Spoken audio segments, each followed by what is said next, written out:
Welcome to the Brent Gove podcast with co-host Eric Lawfolm. We are building 1 million agents in 100 countries in 10 years.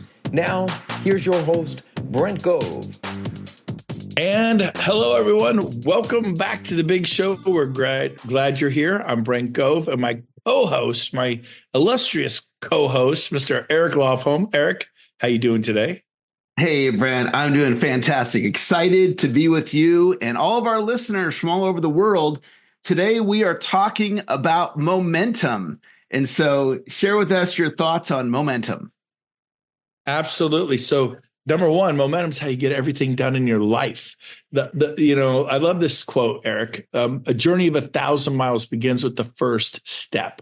It's like your garage. I got to clean the garage, or your closet. We're the two things you always like. I don't want to clean the garage. I want to clean the closet. My closet's a mess. The garage is a mess.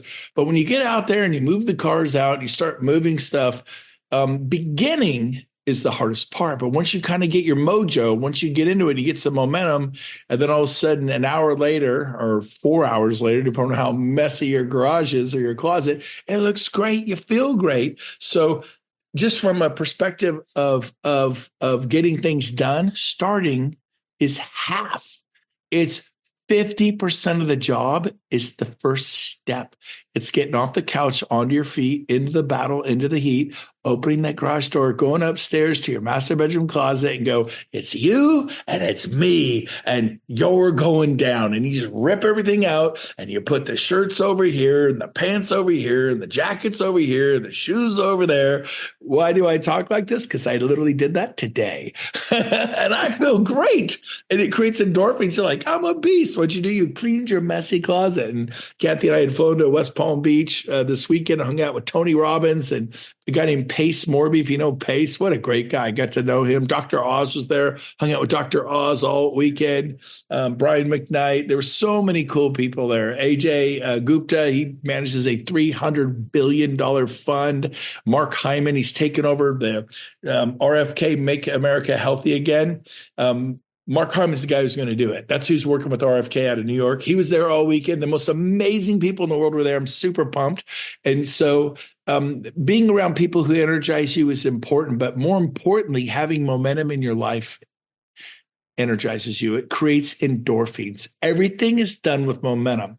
So you kind of get the 5 priorities in life. You got family, you got faith, you got fitness, you got finances, and you got fun. I'll say it again. In fact, I'll prioritize it for me. What I do is I put faith at the top. My relationship with God. If you don't have one, that's cool. But if your faith is important to you, I'd put that at top. And then your family, and specifically, I do my wife, Kathy, and then the kids. It's not my family equal because I didn't marry my kids. I married my wife and we had kids. So the kids all know mom is a priority. I love them. I would take a bullet for them. I'd run in front of a car. I'd give my life for my kids. But they know that mom is numero uno, and then they are right there, close second. But they know I got mom's back. I got their back, but Mama Bear is number one. So I got faith, I got family, I got fitness. Without your health, you have nothing. And then you got finances are fourth, and then fun. And you need momentum in all areas of your life. Like faith, do you feel spiritually alive right now? Do you feel close to God? Do you feel like you hear his voice? Do you feel like, man, it's good. Or are you like, man, I don't even have a relationship with God. I got this big void in my life. I'm suicidal. Maybe you're fighting mental depression. So you can get some momentum in that area of your life. Get some books on faith. DM me, reach out to me. I'll point you in the right direction. But, find your faith in God. For me, I'm a Christian. I go that route. That's for me, So I don't know what your faith is, but I pursue that and it fills my soul. And the more you read, the more momentum you gain, the more you pray. I mean, we've been praying over our kids, over their future spouses. Some of them are married. We pray over the spouse. We pray over our grandkids. Today I was golfing with Jean Frederick and Rainey Bird, and Ashley won Miss Puerto Rico. Then she went on to win Miss Global. And today's her last day at the golf course. And she'd worked there for 10 years. But now she's going on to better things. But I said, can I just say a short prayer for you for your future? And she's like, yes. And so I just said like a little 30-second prayer of blessing over her. And I look up and she's just crying. I mean, tears flowing down her face. So I have momentum in the area of my faith that it overflows. And she hugged me. She was so grateful. I got hugged by Miss Global. And so it was pretty awesome. But to give without worrying about receiving, you just give because you're a giver. Do you have momentum in your faith? Do you have momentum in your family? Like, hey, how's your family going? Like, oh, that sucks. I thought we just focus on real estate here. You just focus on sales here. Here's the deal. It doesn't matter how much money you make if you destroy your family. It doesn't matter how successful you are at work if you just blow up your family. That's why it's faith and then family. So how many books on business have you read? Well, Brent, I've read 30, 40, 50 books on, have you read The Greatest Salesman World? Yep. Have you read The Richest Man in Babylon? Definitely. Have you read How to Influence People, the Bible of Sales? Yeah, I've read that book. Have you read The Noticer by Andy Hanna? Oh, yeah, I read it. How about The Go-Giver? Oh, yeah, I read How about branding? I got a great book here, Building a Story Brand, right here by Donald Miller. Reading that one. Yeah, I read that one. Great. How many books you read on marriage? None. How's your marriage? Struggling. So the reason you don't have momentum in your family is, how many books have you read on parenting? Well, the kids are bad. You spank them when they're bad. When they're good, you praise them. How complicated is it? Oh, baby, I have 8 children. You can learn a lot from other people that have gone before.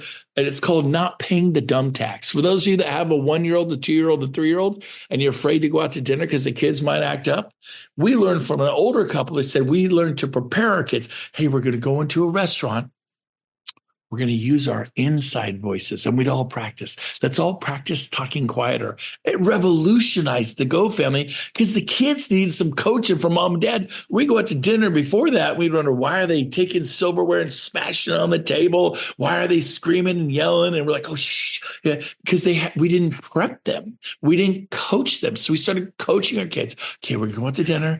We're going to say please and thank you. We're going to use our inside. We're going to talk quieter. And everyone try, okay, Dad, I got it. Are we going to grab our silverware and smash it up and down? Nope. And it just completely changed everything because we went to family training events, family seminars. We read books on family. I read a book called Red Hot Mahogany. That's a great book on marriage. And yes, there is a chapter on sex. All the guys, okay, I'll read a book on marriage if there's a chapter on sex. But here's the deal. Have you read books on marriage? And then you realize, man, I haven't read books on family or marriage or raising kids. There's a series called Growing Kids God's Ways by the Ezzos.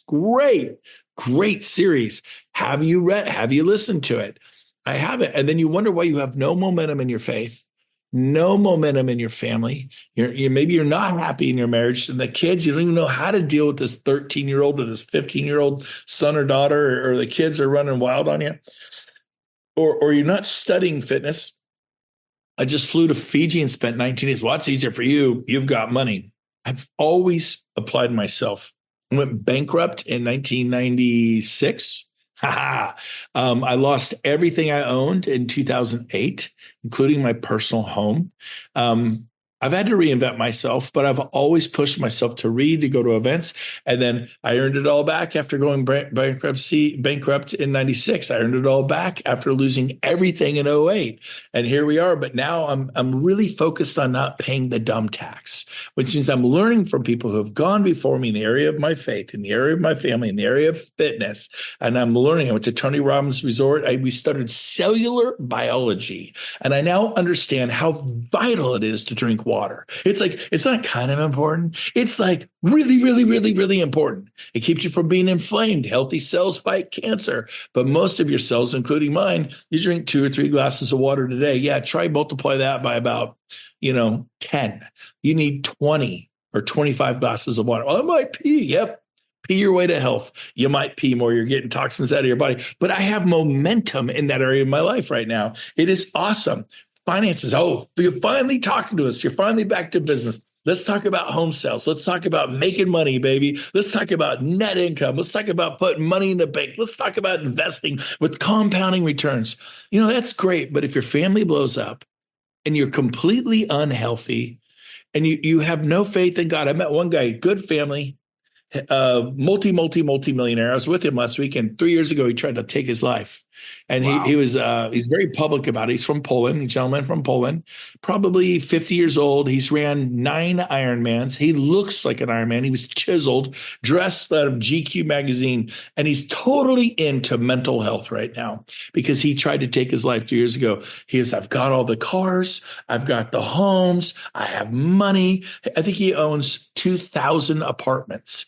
He's known as the apartment guy or more, 2 to 3,000. He's super multi-millionaire. And he goes, I felt completely empty because he didn't have that thing called faith. And so he had momentum in his family and in his finances, right? And in his fitness. He was killing it in 3, but there are 5 major areas of your life: faith, family, fitness, finances, and fun. And by the way, if you're doing great in the top 4, but you never have fun, you're workaholic, you work 24/7, it's not a question of if, but when you burn out. So make sure you take a day off and go kite surfing or mountain biking or hiking or whatever it is, fly fishing, hunting, golf. Maybe you play pickleball, but do something that feeds your soul, that's fun, and take a day off and do something for you that you enjoy. And then spend time with your family. Even God rested on the 7th day. If the Alpha and the Omega, the Lord of Lords, the King of Kings had to rest on the 7th day. I mean, he didn't have to, but he was being an example for us. Maybe you should too. So it's all about developing momentum in your life. And I'll end with this. I want to talk about momentum in your business because you guys are all real estate people or whoever you are. You own businesses, you're entrepreneurs. So massive action creates results. So how do you create momentum in your real estate business? It starts with this. Most people don't have enough prospects for their solar company, enough prospects for their mortgage company, enough prospects for their, nobody's calling me to list their home. So go get it, man. Go get it. So you got to say, okay, how do I get people that might want to list their home with me? And then you answer those questions. Well, you do open houses on the weekend. And then when they say, well, we have a home to sell, I'm not sure. You just say, oh, I'm trained as an appraiser, because you have been trained by your broker. If you've ever looked up homes and I think the value's here, and you go, would you like me to come over and give you a free appraisal? It's not an actual bank appraisal, but you can pay them $500, but I believe mine's more accurate. And here's why. A bank appraisal is looking back 6 months, 8 months, 12 months if they have to. I do that, but I look at right now. What will the market bear right now? I go, yeah, but if it isn't appraised, it can't sell. People pay cash for homes all the time. 30% of all homes right now are owned cash outright. And someone who wants that home, I just paid $2.1 million for a property, and I didn't care what it appraised for. And if it was short $200,000-$300,000, I was just going to pay the difference. So here's the deal. If you offer people your opinion of value, which is more valuable than an appraisal they would pay for from a bank, and you explain why, and I just explained why, because a home is worth what someone's willing to pay for it. Yes, if they're getting a loan, it isn't appraised, that creates some issues. But most people say, yeah, come on over. And now you get your foot in the door for a listing. And so, you know, whether it's door knocking or calling or doing your sphere, I called 2 or 3 people today. No. Call 20 or 30 people a day. Go with 20, just 20 a day. You have time. You may be lazy. You have time, but you may be afraid. But you got to overcome your fear. Face your fear. It'll disappear. Run and hide. It'll be magnified. Just get it over with. Quit living a life of quiet desperation. And so if you do 20 a day, you could do it by noon. Oh, I'm kind of busy. No, you're not kind of busy. You're scared or you're lazy, or you don't see the value of it. 20 a day times 5 is how many? 100 a week times 4 weeks, a typical month, 400 a month. You think you might get a listing? What if you got 2 out of 400 a month? Or times 12, 2 would be 24 listings a year, and your average income is $10,000 a listing. After you sell it, that's $240,000 a year, $250,000 a year. Go out there and kind of find a job at a quarter. And that's your first year. You didn't know what you're doing. And then as you get better, maybe you get 3 a month, then 4 a month. I ended up having 18 to 28 listings active at all times. I'd sell 2, 3, 4 a weekend. And all of a sudden you start making 3, 4, 5, 6, 7, 8, 900, $1 million a year. And then as you learn to leverage and invest and do other things, the hardest thing to do is get to go make $250,000 or $500,000 or $1 million. Once you get to $1 million, it's easy to go 2, 3, 4, 5 million. It's much easier because you have momentum. So momentum is the key to your family. It's the key to your faith. It's the key to your fitness. Once you're going to the gym every day, you're exercising, you're or walking. My wife and I walk an hour every single day without fail. We never miss. We go for an hour every day and we walk fast and not too fast. And we're in cardio and we're eating right. We're drinking a ton of water. You can't see me. I'm on a Zoom, but I got a giant thing of water and I drink water like it's going to style, a little Celtic salt at night, in the morning. And I'm just on fire. I got momentum in my life. I got so many endorphins. Like, Brent, how do you do it? How do you have this energy? Because I got momentum, man. And so can you. You just got to quit making excuses. One of my favorite sayings I heard 40 years ago, excuses are like armpits. Everyone has a couple and they stink. So stop telling me why you can't and start telling me why you can. And be willing to fail. Well, I might say it wrong. Say it wrong. That's how you say it right. You have to say it wrong in a short period of time, and it's game over. So those are my thoughts on momentum. Eric, I'd love to have you chime in on maybe something I said or your own experience with momentum in your own life. Thoughts? Wow. What a message, Brent. I mean, for all of you listening, this is one, you got to go listen to this one 10 times and hear what Brent was just sharing. I loved the message about massive action. I love the message, and I resonate with this. My wife is the most important relationship in my life. So all of you out there married, come on, baby. All of you out there that are married, do you prioritize your spouse, and does your spouse know it? I love how Brent said, his kids are super important and they know, mom is number one. And I resonate with that. I love that message. I wanted to share two thoughts before we wrap up. And one is that my son, who's 22 now, when he was 16, he left home. We didn't speak for about 3 years. And he started calling me Eric as a way of like, I'm going to disrespect you. I'm going to call you Eric. And he and I are back on great terms now. And I wanted to share that if anybody's listening right now, if you have a broken relationship with one of your kids, which it's, it really devastating emotionally on me when I was going through that, I wanted to share a message of optimism that better days are in front of you, and it is possible that you can get back to where you were, even better. And when it was dark for my son and I didn't know if that was ever going to happen, but thank God it did. And I also wanted to just briefly share back when I became homeless when I was 25 years old. I had a business failure. My wife and I separated. We eventually got back together, but we separated, and I ran out of money. My car got repossessed. I went through a bankruptcy, and I got this crappy waiter job, Brent, at Harrah's Casino at the coffee shop, graveyard shift. And when I got up in South Lake Tahoe, this is one in Reno. Yeah. Oh, Reno. Oh, even grimier. All right. Okay. I like it. And when I got the job, Brent, I had this surge of energy because I had been beaten down in life. And what I learned is success has a momentum to it, but so does struggle. And my life was going down, and I'm like, am I ever going to turn this around? And I just kept getting beat up, getting knocked down. And then when I got this crappy waiter job, I'm like, oh my gosh, I can turn this around. And what I learned is that small wins creates confidence. And so if anybody's listening to this right now and you feel beat down in life, you feel, you're going through struggle right now, go get a small win. Get yourself into massive action to get a small win. And then all of a sudden you kind of get that bounce back in your step. And now you're taking action from that bounce in your step as opposed to being struggle. So I want to share that with everybody and just, again, encourage you to listen to this podcast. Brent was on fire. That was an amazing, amazing message, guys. Short little podcast. Share it with your team. Share it with everybody in your organization. And I'm going to personally listen to this at least 10 times. It was that good. Great message, Brent. Thank you so much for bringing the fire today. You got it, man. Right. Thank you, Eric. Love you guys. Have a great week. Go get them. And we'll see you on the next podcast.